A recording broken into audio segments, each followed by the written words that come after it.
This was an article published last academic year by the Center for Teaching Innovation at Cornell University. And what it attempts to answer is, how should I, as a professor, create assignments when my students use AI? So today we're going to be breaking down AI in assignment design and provide some actionable steps to help you actually employ some of the knowledge from this article and some others into your own courses. Cornell University talks about how AI is changing the way we teach. There are many ways AI can help your students learn, but you still need to be mindful of the way AI works, its accessibility and ethical concerns. It can explain tough ideas in a simple way. Students can use it to practice more. It can break big tasks into smaller, easier steps, and it can help the students come up with new ideas. But AI isn't always the right answer in every teaching situation. It can be a really bad fit. For example, if you want students to share personal experiences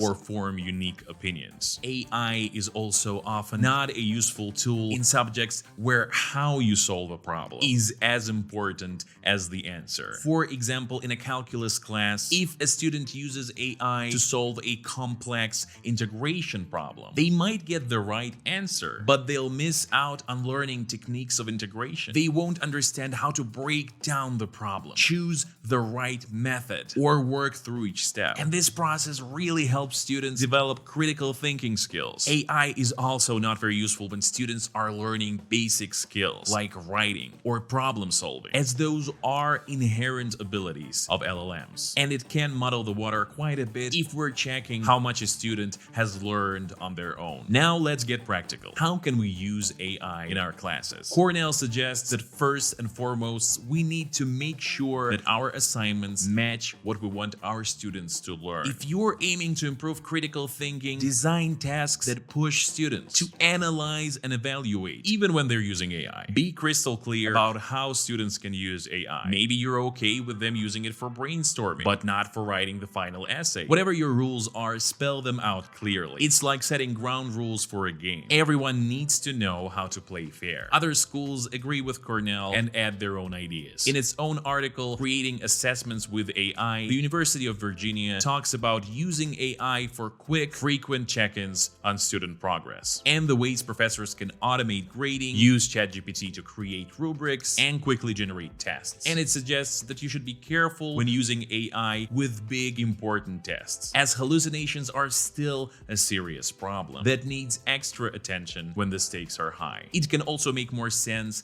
to let the students tackle the final challenges on their own, to make sure they were using AI tools responsibly throughout the rest of the course. Georgetown University, on the other hand, suggests in teaching with AI that you should always try your assignments with AI first to make sure they're not too easy. If you don't know the extent of AI's abilities yourself, you might not be challenging your students enough for them to learn. You should also use real-life examples in class to make the assignments more personal and specific. Teach students how to look at AI answers critically and see its shortcomings. It is also critical to ask the students to explain how they use AI in their work, to make sure they understand the logic behind their own actions. All in all, using AI in teaching can be tricky. You should always make sure your students are using AI as a teaching tool rather than a way to avoid doing work themselves. You must be sure that all the students have the same access to AI tools, while simultaneously helping the students not to rely too much on AI. You as the professor need to keep up with the technology you're teaching your students about.